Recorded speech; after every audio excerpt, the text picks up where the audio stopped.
Mike Huckabee's Liberalism, Foreign Policy.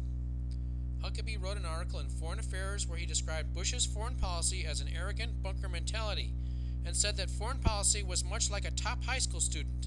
If it is modest about its abilities and achievements, if it is generous in helping others, it is loved, but if it attempts to dominate others, it is despised. First, contrary to what Huckabee said, the United States is the most generous nation in the world. We have given materially to many nations, and we have also given the lives of our young men in war to help other nations. Second, to say that if we are just more generous that we will be loved by other nations is ridiculous. Nations like North Korea or Cuba will oppose us because they are totalitarian states. Others may oppose us for economic reasons. From National Review Online, in his Foreign Affairs essay, Huckabee writes, after President Bush included Iran in the axis of evil, everything went downhill fast. Everything?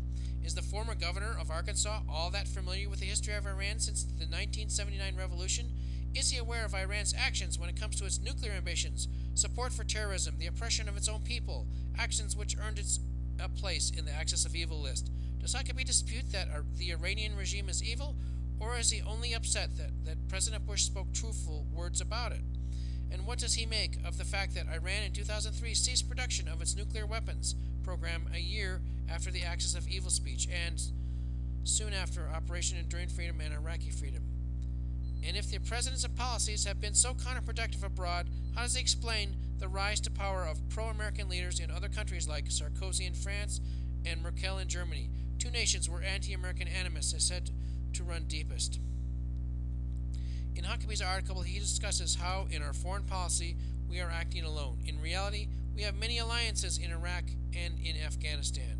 Also from National Review Online, does he know that NATO has taken over command of the international forces in Afghanistan, the first mission in NATO's history outside the Euro-Atlantic region? Does he know or care that the United States won the unanimous approval of the UN Security Council for Resolution 1441, which said Saddam Hussein has to comply with previous resolutions or face serious consequences, in other words, war? Not only does Huckabee's article show his lack of knowledge of foreign affairs, it also sounds like it is coming more from a liberal Democrat instead of from a Republican.